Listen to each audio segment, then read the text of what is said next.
everybody, and I want to thank you again for visiting the Lucha Lounge and being part of the Lucha Lounge experience.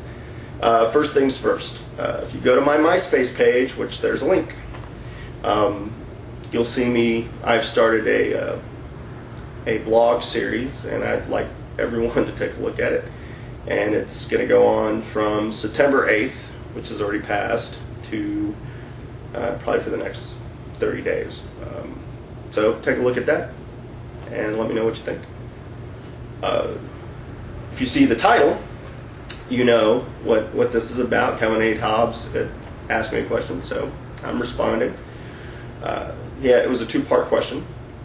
And the first one I'll cover will be his second question, which is my view on people, the fans, and their take on politics. And I can understand why fans are so intrigued by the backstage stuff. It's like feeling like you've got an insider's view, like you're backstage. I get it, but you're not.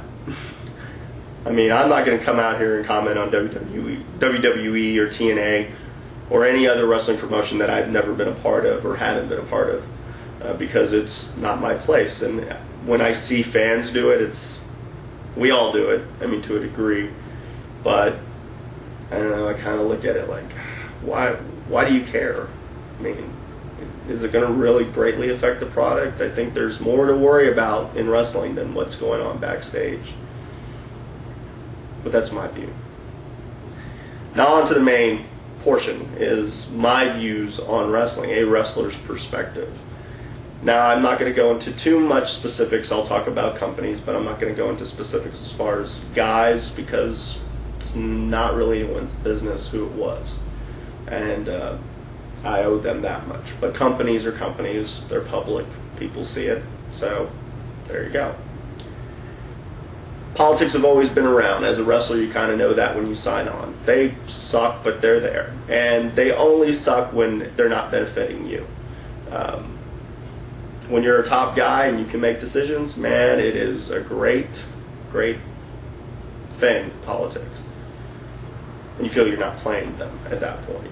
But when they're not working for you and you are being affected negatively, or your push is not where it should be or where you think it should be, or you're not getting the exposure that you think you should be getting, I can see where it drives you crazy. You take it very personally. You always do.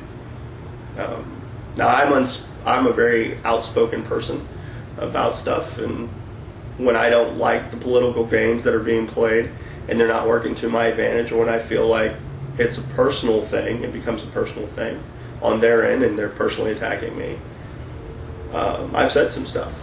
My MySpace has got blogs. I've got videos on this channel, on my channel, that talk about the politics of wrestling from when I was going through it.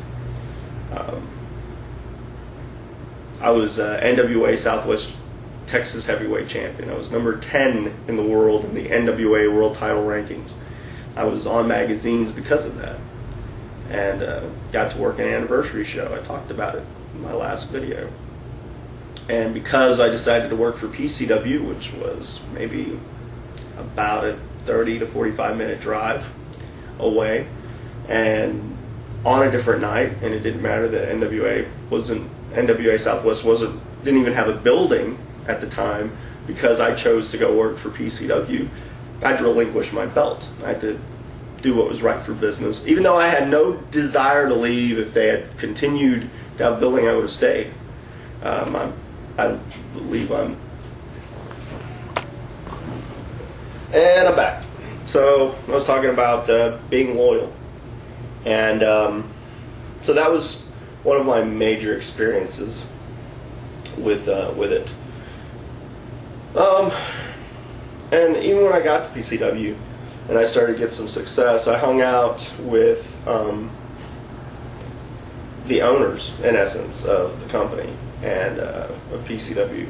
And we were actually good friends. I mean, I spent Thanksgiving with those guys, and they were really big help of making me feel welcome when I moved to Arlington.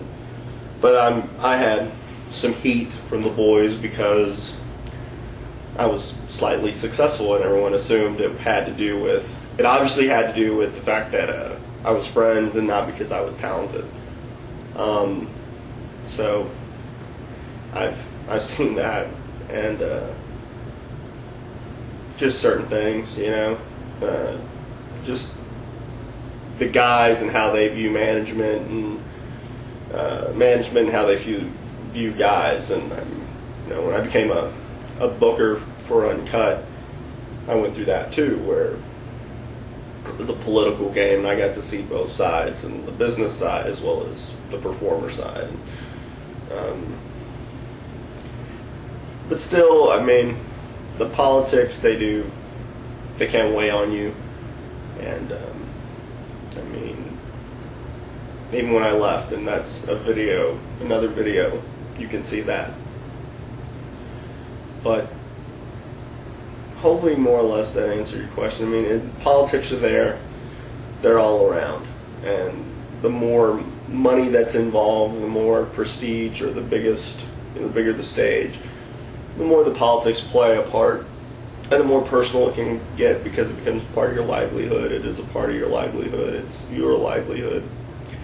So, but like I said, it's a relatively short video, or shorter than my other ones, but I'm going to have another video pretty quick. So on another memorable time, it'll be story time with Steve DeMarco. Again, I look forward to everyone's comments and such. And Calvin, let me know what you think and reply accordingly, or anybody else. Maybe I'll piggyback this on a few. But thanks, everybody. Talk to you soon.